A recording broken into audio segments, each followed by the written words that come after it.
الحمد لله وكفى وسلام على عباده الذين اصطفى أما بعد فأعوذ بالله من الشيطان الرجيم بسم الله الرحمن الرحيم كنتم خير أمة أخرجت للناس تأمرون بالمعروف وتنهون عن المنكر وتؤمنون بالله. وقال النبي صلى الله عليه وسلم إنما الأعمال بالنيات وإنما لكل امرئ ما نوى فمن كانت هجرته إلى الله ورسوله فهجرته إلى الله ورسوله ومن كانت هجرته إلى دنيا يصيبها أو امرأة يتزوجها أو قال ينكحها فهجرته إلى ما هاجر إليه أو كما قال صلى الله عليه وسلم. سبحان ربك رب العزة عما يصفون وسلام على المرسلين والحمد لله رب العالمين. اللهم صل على سيدنا ومولانا محمد وبارك وسلم.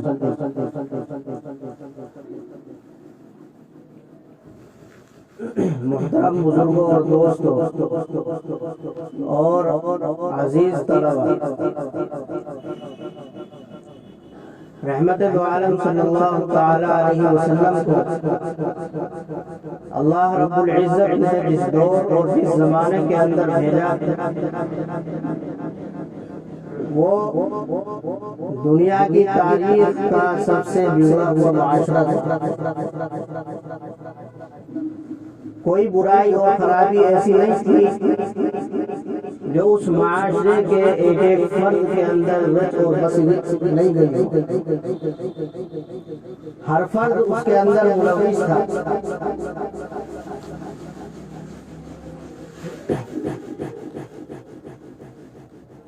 بیت اللہ جو کعبۃ اللہ کہا جاتا ہے، جو دنیا کے متقوں میں توحید کا پہلا گھر، اسی کو دنیا کا سب سے بڑا مندر بنا لیا گیا تھا. اور بے رحمی اور سنگ دلی کا حال یہ تھا، وہ لوگ شکار کے عادی تھے اور شکار کرنے کے لیے اپنے نشانے کی مشق کیا کرتے تھے. تو جب وہ مشق کرتے تھے تو آپس میں شرطیں ہوتی تھی، ایک دوسرے سے شرطیں لگاتے تھے. کرتے یہ تھے کہ کسی غلام کو پکڑا اور کسی درخت سے اسے باندھ دیا اور پھر آپس میں شرط ہوتی کہ اس غلام کی بائیں آنکھ کی پتلی میں اگر میرا تیر لگ گیا تو تم کیا دو گے؟ وہ کہتا تھا کہ میں اتنی شراب نہ پلاؤں گا. پھر وہ کمان سے تیر چلاتا تھا، اس کی آنکھ میں تیر لگتا تھا اور وہ غلام وہیں تڑپ تڑپ کر دم توڑ دیتا تھا اور ادھر شراب کی جام چلاتی تھی. یہ حال تھا بے رحمی اور سنگدلی کا. بے حیائی اور بے شرمی کے لحاظ سے یہ عالم تھا.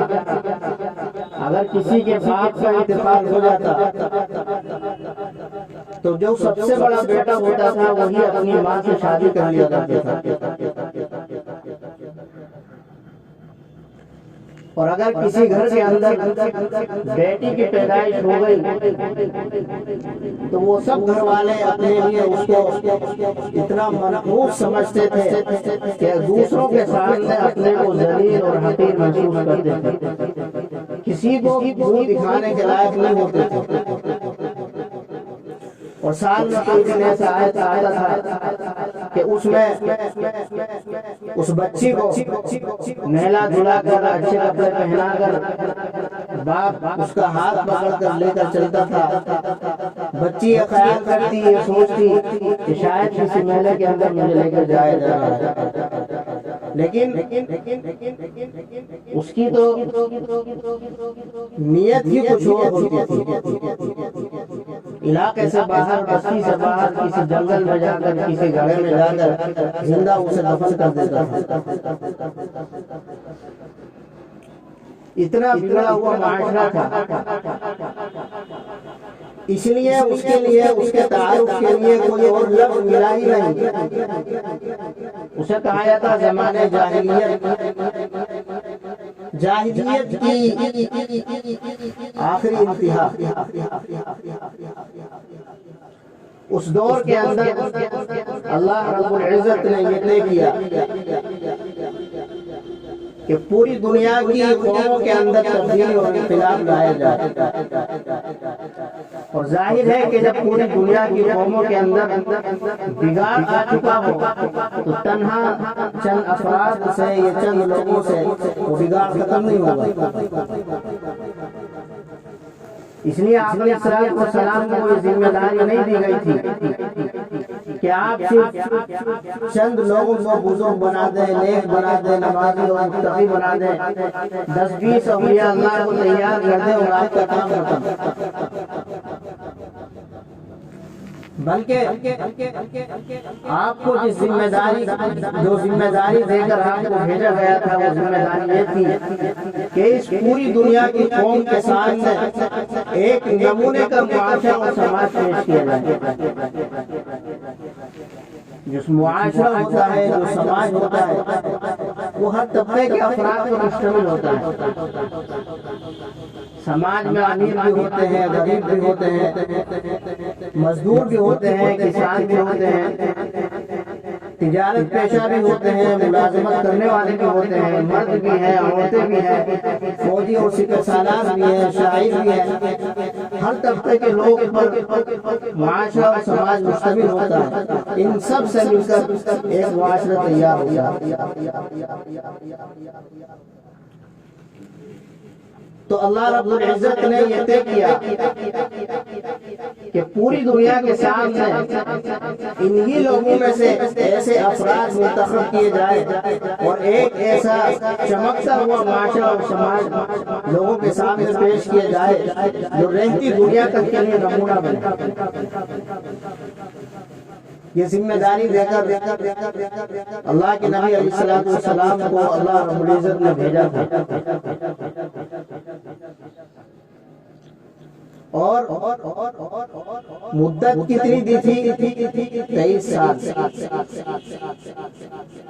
اس محنت کے لیے ایسا بے مثال نمونہ اور معاشرہ پیش کرنے کے لیے اور انقلاب دنیا کے اندر لانے کے لیے جو وقت اللہ نے اپنے حبیب محمد رسول اللہ صلی اللہ علیہ وسلم کو دیا، وہ 23 سال کی مدت۔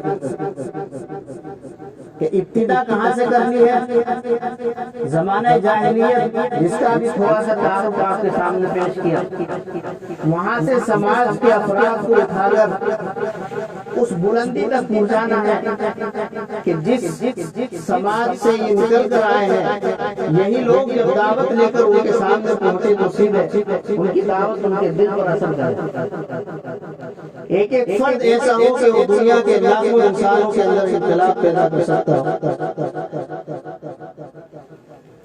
اور جب ایسا معاشرہ تیار ہو گیا 23 سال کی مدت کے اندر، تو پھر اللہ کے نبی علیہ السلام نے اس معاشرے کے لوگوں کو یعنی صحابہ کرام رضی اللہ عنہم اجمعین کو اب پیغام دیا کہ اب پوری دنیا کے اندر یہ پیغام لے کر جاؤ، پوری دنیا کے انسانوں تک یہ پیغام پہنچنا چاہیے۔ اور صحابہ دنیا کے مختلف علاقوں میں، مختلف ملکوں میں اسی وقت نکل گئے۔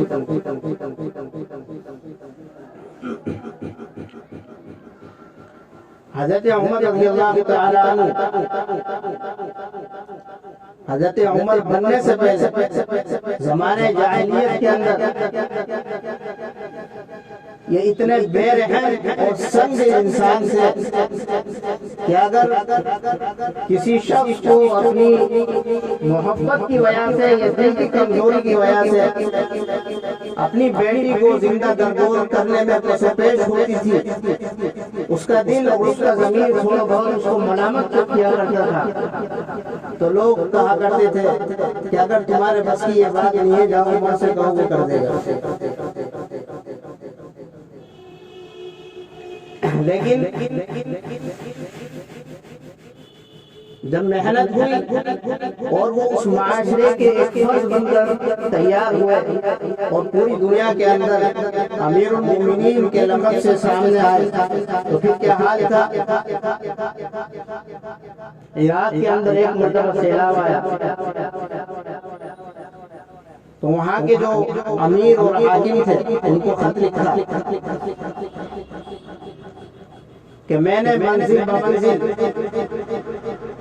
تیز رفتار گھوڑوں کا انتظام کر دیا ہے اور روزانہ کی 24 گھنٹے کی خبر وہاں کے لوگوں کی میرے پاس آنی چاہیے۔ خط کا یہی طریقہ ہوتا تھا اس وقت۔ ایک منزل مثلا 100-150 کلومیٹر ایک گھوڑ سوار وہ خط لے کر جاتا تھا، 100 کلومیٹر دور جاتا تھا، وہاں ایک دوسرا تازہ تر گھوڑا تیار ہوتا تھا، اس کے حوالے کرتا تھا، وہ آگے جاتا تھا، 100-150 کلومیٹر وہ چلتا تھا، پھر دوسرا ملتا تھا۔ تو اس طرح سے خط و کتابت چلتی تھی۔ تو وہاں کے حاکم کو لکھا کہ میں نے تیز رفتار گھوڑوں کا انتظام کر دیا ہے، وہاں کے لوگوں کے ایک ایک چیز کے حالت اور احوال مجھے ملنے چاہیے۔ روزانہ وہاں کی خبریں آتی تھی اور حضرت عمر رضی اللہ تعالیٰ عنہ اس کا انتظار کرتے تھے اور دعا کرتے تھے کہ اے اللہ اپنے بندوں کی خیریت کی خبر مجھے پہنچا۔ ایک مرتبہ خط آیا، خط میں لکھا ہوا تھا اللہ کا فضل ہے کہ سیلاب نے فلاں علاقے کے اندر زور تو بہت کیا، لیکن اللہ کا فضل ہے کہ کسی انسانی جان کو کوئی نقصان نہیں پہنچا، سب کو بچا لیا گیا۔ البتہ اس سیلاب کی زد میں ایک کتا آ کر مر گیا۔ خط پڑھا اور صبح کا انتظار کیا۔ صبح تمام لوگوں کو جمع کیا مسجد نبوی کے اندر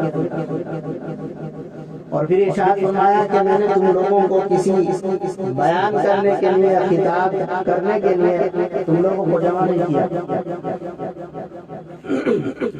میں نے جمع اس لیے کیا ہے کہ اس سیلاب کے اندر ایک کتا مر گیا۔ اگر کل قیامت کے دن عمر سے یہ سوال ہو گیا کہ تمہاری ذمہ داری تھی، تمہاری حکومت کے اندر تمہاری زیر نگرانی میں ایک کتا سیلاب میں آ کر مر گیا، تم کیا کر رہے تھے؟ تو میں کیا جواب دوں؟ بتاؤ مجھے میری اس غلطی کا کفارہ کیا ہوگا؟ میں کیا کروں جس کی وجہ سے اللہ کے سامنے مجھے اس سوال کا سامنا نہ کرنا پڑے؟ اب یہ حال ہوگا انہیں عمر کا جو پہلے تیسن دل تھے۔ شام کا ایک شہر ہے حمص، وہاں بازار لگتا تھا، عیسائیوں کا وہ شہر تھا۔ ایک صحابی وہاں گئے، وہاں جا کر دکان کھولی۔ ایک عیسائی آیا اور معلوم کیا آپ کے پاس جو ہے؟ انہوں نے کہا ہاں میرے پاس جو ہے۔ تو کہا دے دو مجھے۔ فرمایا میرا ایک مشورہ ہے کہ فلاں دکان سے آپ جا کر لے آئیں۔ انہوں نے کہا کہ بھائی ایسا کیوں؟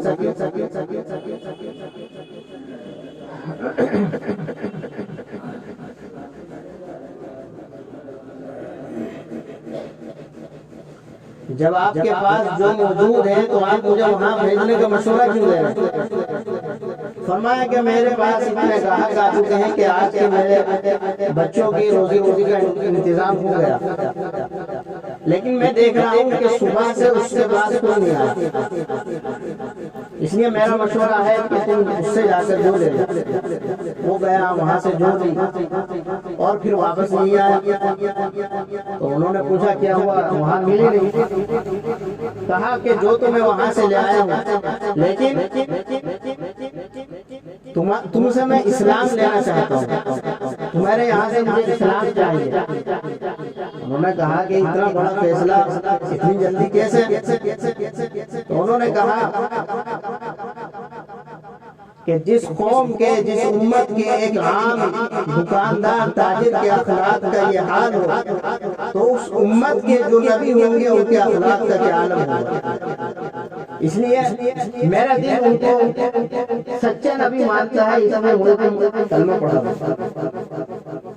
یہ معاشرہ تیار کیا تھا اللہ کے نبی علیہ السلام نے ایسے افراد۔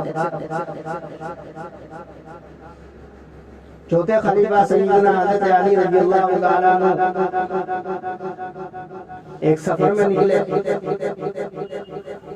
ساتھ میں آپ کے صاحبزادے سیدنا حضرت حسن اور آپ کے خادم تھے۔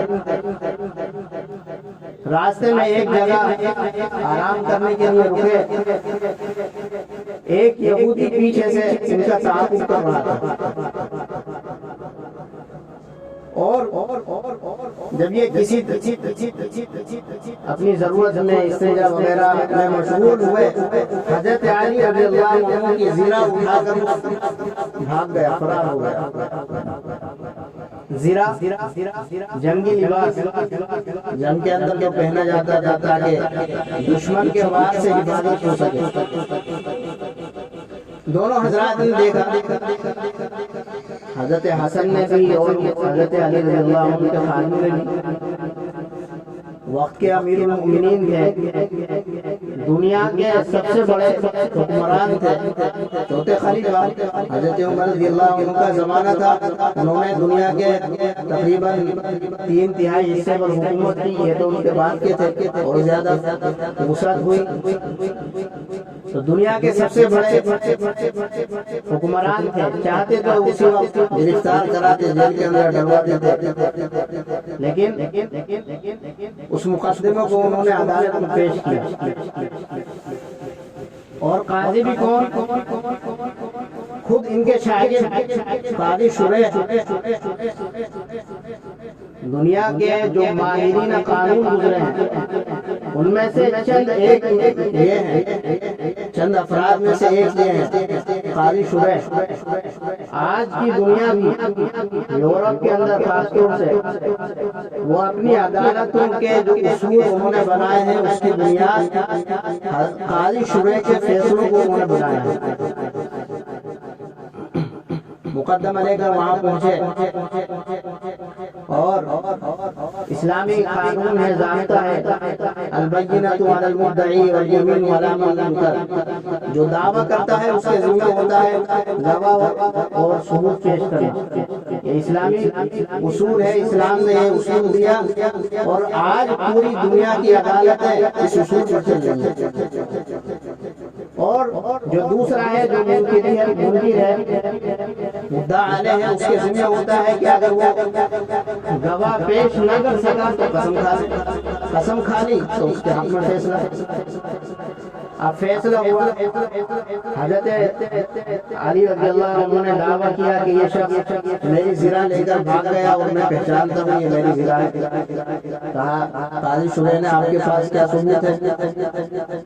اپنے بیٹے کی طرف اشارہ کیا، وہ کھڑے ہوئے، اور اسلامی اصول کے مطابق انہوں نے اپنا نام بتایا کہ میں حسن ابن علی، اور میں اس کی گواہی دیتا ہوں کہ اس شخص نے ان کی زرہ چوری کی ہے۔ قاضی شریح نے کہا کہ اسلامی اصول اور قانون کے مطابق بیٹے کی گواہی باپ کے حق میں معتبر نہیں، لہذا ان کی گواہی مسترد، کوئی اور گواہ پیش کرو۔ انہوں نے خادم کی طرف اشارہ کیا، خادم کھڑا ہوا، اس نے بھی یہ گواہی دی۔ قاضی شریح نے کہا کہ اسلامی اصول کے اعتبار سے غلام کی گواہی مالک اور آقا کے حق میں معتبر نہیں، لہذا یہ گواہی قابل قبول نہیں، کوئی اور گواہ لاؤ۔ کوئی اور گواہ تھا نہیں، یہی وہ حضرات تھے۔ تو اب قاضی شریح نے اس یہودی سے کہا تھا کہ تم قسم کھاؤ کہ یہ گواہ یہ زرہ میری ہے۔ وہ یہودی تھا، اس کے لیے کیا مشکل تھا، اس نے قسم کھا لی کہ یہ زرہ میری ہے، اس کے حق میں فیصلہ کر دیا۔ اب وہ وہاں سے چلا گیا۔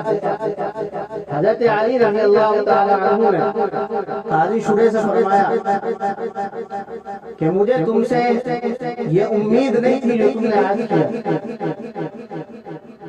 تو حضرت قاضی شریح کانپ کے کہنے لگے امیر المومنین میں نے کیا غلط کیا؟ جو اسلامی حکم تھا، جو اسلامی اصول تھا، اس کے مطابق میں نے فیصلہ کیا، میں نے کیا غلطی کی؟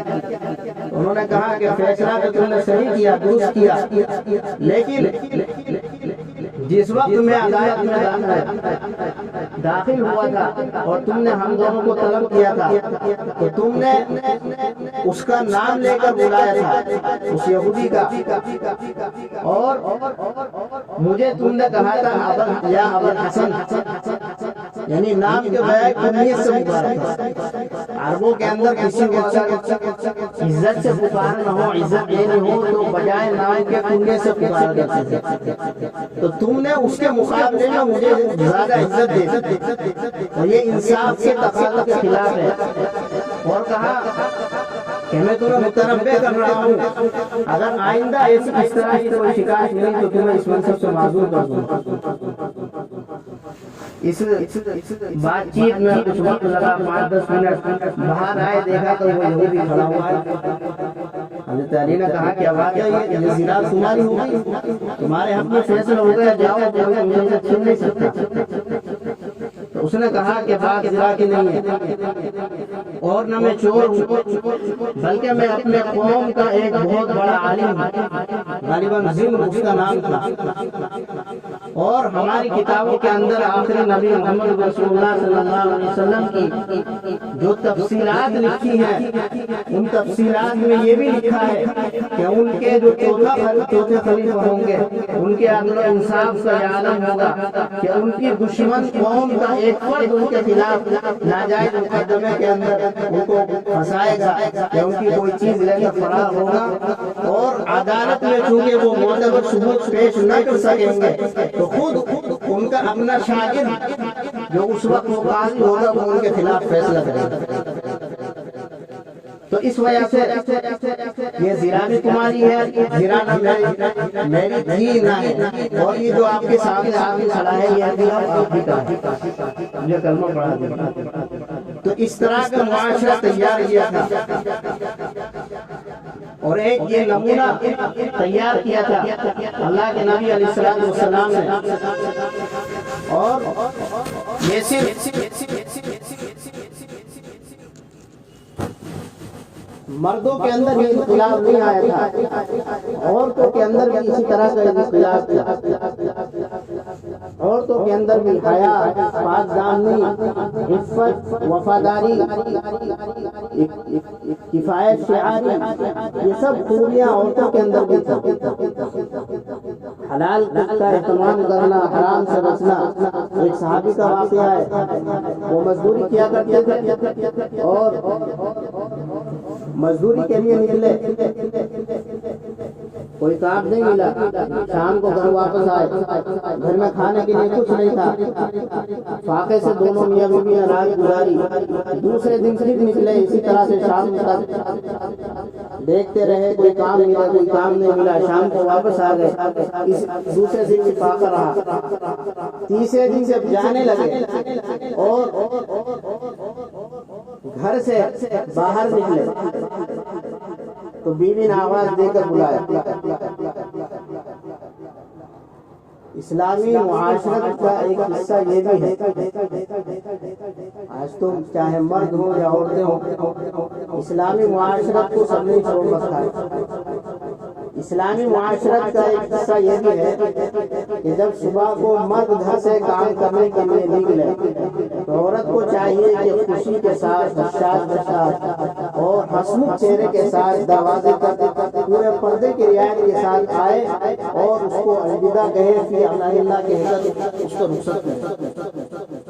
اسلامی معاشرت کا ایک حصہ ہے۔ تو اسی طرح ان کی بیوی نے کیا، لیکن جب وہ کچھ دور چلے، 2-4 قدم بلایا اور کہا مجھے آپ سے ایک بات کہنی ہے۔ کہا کیا؟ کہا مجھے آپ کو اتنا تو اطمینان ہے کہ آپ اپنی وجہ سے کوئی غلط کام نہیں کریں گے، لیکن کہیں ایسا نہ ہو کہ میری محبت میں اور اس خیال سے کہ میں 3 دن سے فاقے کے اندر ہوں کہیں آپ کوئی غلط لقمہ گھر لے کر آئے، ایسا مت کرنا۔ اگر آج بھی کوئی حلال طریقے کا روزگار نہ ملے تو ایسے ہی گھر واپس آ جانا، کوئی حرام لقمہ گھر لے کر مت آنا۔ یہ عورتوں کا حال ہے۔ تو یہ سب کہنے کا میرا مقصد یہ ہے، اللہ کے نبی علیہ السلام نے 23 سال کی محنت کے اندر جو معاشرہ تیار کیا تھا وہ ایسا معاشرہ تو سارے کے سارے مسلمان اللہ کے ولی، کسان بھی اللہ کا ولی، تاجر بھی اللہ کا ولی، کاشتکار بھی اللہ کا ولی، مزدور بھی اللہ کا ولی، مرد عورت سب اللہ کے ولی۔ ایسا نہیں تھا کہ صرف چند میل کے فاصلے پر، چند کلومیٹر دور کوئی اللہ والا بیٹھا ہے، باقی عام لوگوں کا حال وہی ہے جو دیگر دنیا کے لوگوں کا حال ہے۔ جو سوچ و فکر دنیا کے دیگر لوگوں کی ہے وہ مسلمانوں کی ہے، جو جذبات دنیا کے دیگر نوجوانوں کے ہیں وہی مسلمان نوجوانوں کے ہیں، جو خواہشات اور جو شوق اور فکر دنیا کی دیگر عورتوں کی ہیں وہی مسلمان عورتوں کی ہیں۔ ایسا نہیں تھا، بلکہ اس وقت کا یہودی، اس وقت کا عیسائی، اس وقت کا کوئی کافر اگر یہ کہتا کہ اسلام کیا ہے، مجھے اسلام سمجھائیے، تو انہیں یہ کہنے کی ضرورت نہیں ہوتی تھی کہ فلاں کتاب کو دیکھ کر پڑھ لو، اسلام سمجھ میں آ جائے گا، یا انہیں یہ کہنے کی ضرورت نہیں ہوتی کہ یہاں سے 50-60 کلومیٹر دور فلاں عالم ہے، فلاں بزرگ ہے، وہاں جاؤ 2-3 دن اس کے پاس رہو تو سمجھا دیں گے تمہیں اسلام کیا ہے۔ بلکہ وہ پوری عاجزی اور انکسار کے ساتھ، پوری خاکساری کے ساتھ، بڑے اطمینان کے ساتھ یہ کہہ سکتا تھا کہ آؤ 2-4 دن میرے یہاں قیام کرو، تمہیں پتہ لگ جائے گا کہ اسلام ہے کیا۔ آج ہم اپنا جائزہ لیں، آپ بھی اور میں بھی اپنے آپ سے یہ سوال کریں کہ اگر آج کا کوئی ہندو، کوئی یہودی، کوئی غیر مسلم ہم سے یہ سوال کرنے لگے کہ بتاؤ اسلام کیا ہے، مجھے اسلام سمجھائیے، کیا ہم اس سے یہ کہہ سکتے ہیں کہ آؤ میری دکان پر آگے بیٹھو تو اسلام سمجھائے گا؟ کیا اس سے ہم یہ کہہ سکتے ہیں کہ 2 دن آؤ ہمارے گھر قیام کرو، تمہیں پتہ لگ جائے گا کہ مردوں کا اسلام کیا ہے، عورتوں کا اسلام کیا ہے؟ نہیں کہہ سکتے۔ میں یا آپ کوئی بھی اس نوعیت کے اندر نہیں ہے، ہمیں تو اعتراف کر لینا چاہیے کہ ہم منافق ہیں۔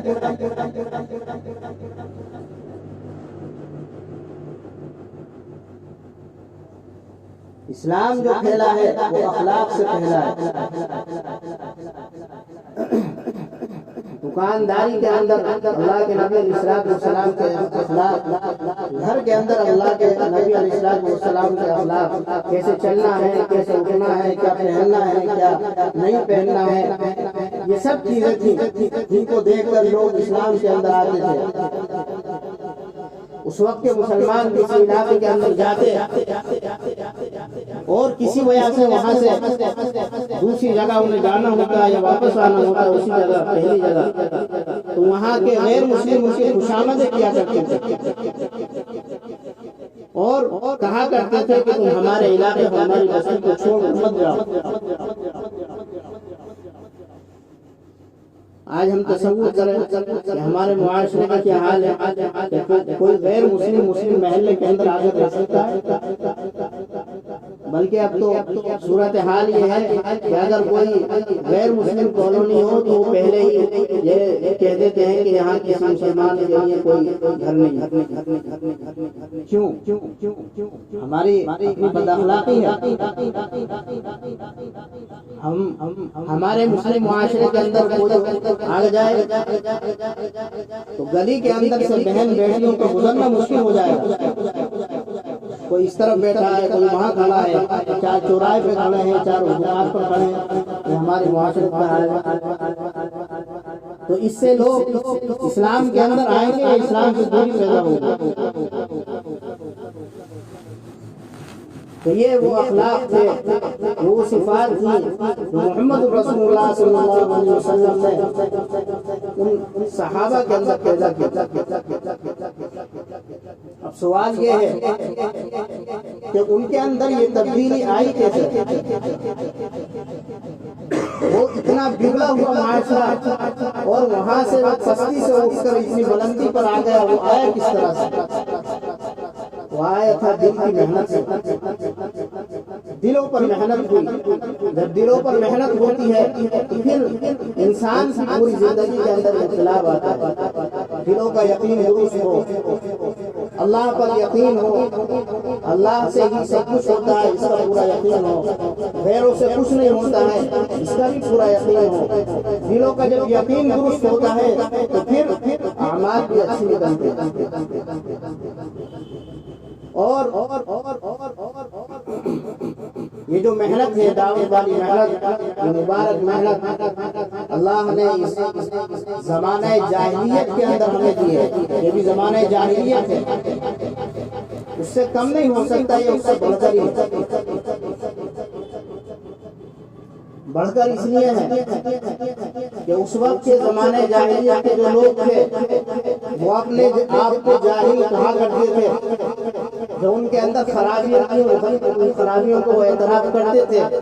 لیکن آج اس زمانے کے جو جاہلیت ہے اس کے اندر ایک فرق یہ ہے کہ لوگ اپنے آپ کو ترقی یافتہ کہتے ہیں اور پھر وہ سارے کام کرتے ہیں جو زمانہ جاہلیت میں ہوتے ہیں۔ دنیا کے اندر امن کو خراب کرنا، حالات کو بگاڑنا، یہ سب ان لوگوں کا پیشہ ہوتا ہے جو اپنے آپ کو سب سے زیادہ حقوق انسانی کا علمبردار کہتے ہیں، جو اپنی زبان پر انصاف اور انسانیت کے لفظ لاتے ہوئے نہیں کرتے۔ سامنے آئیں گے، کانفرنسیں کریں گے، اس میں بڑی انسانیت کی باتیں ہوں گی، لیکن وہی لوگ حملے کراتے ہیں، ملکوں کے اندر فساد کرواتے ہیں۔ تو یہ فرق ہے اس زمانے کی جاہلیت اور اس زمانے کی جاہلیت میں۔ برائیاں تقریباً یکساں ہیں، برابر ہیں، لیکن اس زمانے کے لوگوں کو یہ اعتراف تھا کہ ہمارے اندر یہ برائیاں ہیں، ہم برے لوگ ہیں۔ اپنے اشعار کے اندر وہ یہ بات کہا کرتے تھے، لیکن اس زمانے کے لوگ ساری برائیاں کرنے کے باوجود اپنے آپ سے ترقی یافتہ اور روشن خیال سمجھتے ہیں۔ اور افسوس کی بات یہ ہے کہ جو ہم مسلمان ہیں، ہم بھی بجائے اس کے کہ اللہ کے نبی علیہ السلام اس معاشرے کو ایک نمونے کے طور پر پیش کر کے گئے تھے، اور اللہ کی طرف سے ایک وہ تحفہ تھا، کنتم خیر امۃ اخرجت للناس تأمرون بالمعروف وتنہون عن المنکر وتؤمنون باللہ۔ پوری امت کے سامنے اللہ کی طرف سے ایک تحفے کے طور پر اس معاشرے کو اللہ کے نبی علیہ السلام پیش کر کے گئے تھے۔ بجائے ہم ان کو فالو کریں، ان کی اتباع اور پیروی کریں، اس کے بجائے ہم ان لوگوں کو جو اپنے آپ کو ترقی یافتہ اور روشن خیال سمجھتے ہیں ان کی پیروی کرتے ہیں، اور اللہ کے نبی علیہ السلام کی سنت کی وہ اہمیت نہیں ہوتی، آپ علیہ السلام کے لائے ہوئے دین اور طریقے کی وہ اہمیت نہیں ہوتی جو ان لوگوں کے طریقے کی اہمیت ہوتی ہے۔ اس لیے آپ سب حضرات زیادہ نوجوان ہیں، نوجوان یہ طبقہ ہے، اور کسی بھی قوم کے اندر بگاڑ آئے گا یا اس قوم کے اندر تبدیلی آئے گی، اس کا سبب دو طبقے ہوتے ہیں، ایک اس کا نوجوان طبقہ، دوسرے اس کا خواتین کا طبقہ، مستورات کا طبقہ۔ اگر ان دو طبقوں کے اندر بگاڑ ہے تو پورے معاشرے کے اندر، پورے قوم کے اندر بگاڑ ہے، اور اگر ان دو طبقوں کے اندر صلاح ہے، بگاڑ نہیں ہے، یہ دو طبقے اپنی ذمہ داریوں کو پوری اہمیت کے ساتھ ادا کر رہے ہیں، ان کا پورا شعور ہے ان کو، تو پھر وہ قوم ترقی کرتی ہے، وہ قوم دنیا کے اندر انقلاب لاتی ہے۔ اس لیے اللہ کے نبی علیہ السلام نے ارشاد فرمایا تھا، نصرت بالشباب، اور یہ آپ نے بغیر کسی تکلف کے اور گویا کہ فخر کے ساتھ یہ کہا جا رہا ہے شباب میرے اس کام کو اس دینی محنت کو کوشش کو جو مدد ملی ہے جو کامیابیاں ملی ہیں وہ کامیابی ملی ہے میرے ان نوجوان صحابہ کے ذریعے صحابہ میں زیادہ تر نوجوان تھے حضرت مصعب بن عمیر رضی اللہ تعالیٰ عنہ نوجوانی تھے خوبصورت تھے اور مہنگے مہنگے لباس پہنا کرتے تھے 200 درہم کا جوڑا زیبتن کیا کرتے تھے خوشبو جو اس وقت کی سب سے مہنگی سب سے عمدہ ہوتی تھی وہ لگایا کرتے تھے گلی کے اندر نکل جاتے تو لوگ پہچان لیا کرتے تھے کہ ہاں اس گلی سے مصعب گزرا ہے لیکن اسلام کے اندر آئے تو پوری حالت بدل گئی تو نوجوان طبقہ اس کے ذریعے سے ہی اختلاف آتا ہے اور بگاڑ کا سبب بھی یہی ہوتا ہے اس لیے اس زمانے جاہلیت کے اندر اس والے زمانے جاہلیت میں اللہ کا بہت بڑا فضل ہے کہ ہمیں اپنے دل کی اصلاح کرنے کے لیے اپنے اعمال کی اصلاح کرنے کے لیے اپنی قوم کو پستی سے اٹھا کر تنزلی کی طرف لانے کے لیے اللہ نے ہمیں مبارک محنت دی ہے دعوت والی محنت نبیوں والی محنت ایک ایک فرد سے یہی درخواست کی جاتی ہے کہ جو نمونہ اللہ کے نبی علیہ السلام پیش کر کے گئے تھے ہمیں اس نمونے کی عمل کاپی کرنی ہے اس کو فالو کرنا ہے ان جیسا بننے کی کوشش کرنی ہے جب ہم ان جیسا بننے کی کوشش کریں گے تو دنیا ہمیں قدر کی نگاہوں سے دیکھے گی عزت کی نگاہوں سے دیکھے گی ہمیں وہ اہمیت دے گی جس کے ہم حقدار ہیں دنیا تو اصلی مسلمانوں کے لیے اللہ نے بنائی ہے مسلمان یہاں آ کر لوگوں کی خدمت کریں اقتدار ہو تو وہ بھی خدمت خلق کے لیے ہو کوئی عہدہ ہو تو وہ بھی خدمت خلق کے لیے ہو جس شعبے و معاشرے کے اندر ہو تو وہ بھی خدمت خلق کے لیے اس لیے آپ سب حضرات سے یہ درخواست ہے کہ اپنے آپ کو بدلنے کی کوشش کریں اپنے اندر تبدیلی لانے کی فکر کریں اب تک جو وقت گزر گیا غفلت کے اندر کوتاہی کے اندر اللہ سے توبہ کریں اور اس کے لیے معافی مانگیں آئندہ کے لیے اپنا ایک مقصد زندگی ہونا چاہیے ایسا نہیں ہے کہ دنیا کے دیگر لوگ جس طرح زندگی گزار رہے ہیں وہی زندگی گزاریں ان کے خواہشات میں ان کی تمناؤں میں ان کے جذبات میں اور ہماری ان سب چیزوں میں خواہشات جذبات تمناؤں میں کوئی فرق ہی نہ جو مقصد ہوتا ہے وہی مقصد ہمارا ہے بلکہ ہم کو اپنے اندر ایک انقلاب لانا ہے ایک تبدیلی لانا ہے اس کے لیے آپ سب حضرات اسٹوڈنٹ ہیں اسکولوں کالج کے اندر پڑھنے والے ہیں سب سے پہلی ضروری چیز تو یہ ہے کہ ہم علم یہ جو علم ہے یہ تعلیم ہے اس کو برائے علم حاصل کریں محض ڈگری حاصل کر لینا یا پاس ہو جانا یہ ہمارا مقصد نہیں یہ علم اللہ کی طرف سے ایک تحفہ ہوتا ہے ایک عطیہ ہوتا ہے جو قوم بھی اس میں محنت کرے گی یہ تحفہ اللہ اس کو عطا کرے گا دنیا کا دستور ہے اللہ نے دنیا کو دارالاسباب بنایا ہے اسبابوں کے ساتھ جوڑا ہے قدرت سب کچھ کرنے کی ہے لیکن ایک سنت بنا دی ہے اس کو اسباب کہا جاتا ہے اس سنت سے الگ اللہ کا نظام نہیں چلتا محنت کرے گا اسے اللہ تعالیٰ اوپر اٹھائے گا اس لیے اپنے علم کے اندر پوری محنت کرنی ہے شوق کے ساتھ محنت کے ساتھ لگن کے ساتھ پڑھنا ہے جو پڑھانے والے ہیں ان کا پورا ادب و احترام ہونا چاہیے حضرت علی رضی اللہ تعالیٰ عنہ کا مقولہ ہے فرمایا کہ اگر مجھے کوئی ایک حرف سکھا دے میں اس کا غلام ہوں چاہے تو مجھے بازار میں فروخت کر اس لیے جو پڑھانے والے ہیں ان کا بھی احترام ہونا چاہیے ان کو عزت دینی چاہیے اور دوسرے جو اپنی یہ شرافت ہے اپنی تہذیب ہے اسلامی تہذیب ہے اسلامی ثقافت ہے اس کو مد نظر رکھنا چاہیے اس کو ہم اپنے ہاتھ سے جانے نہ دیں اسکول کے اندر ہیں تو ہم وہاں بھی اسلامی اخلاق پیش کریں، اسلامی تہذیب کے ساتھ رہیں، اور ہمارا مقصد یہ ہو کہ ہم اپنے اندر اتنی تبدیلی لے آئیں کہ اگر ہمارا کلاس فیلو جو ساتھ پڑھنے والا غیر مسلم ہے، اگر وہ کہنے لگے کہ اسلام کیا ہے تو ہم اس سے کہہ سکیں کہ آؤ کہ ہم میرے ساتھ رہو، میں بتاؤں گا اسلام کیا ہے۔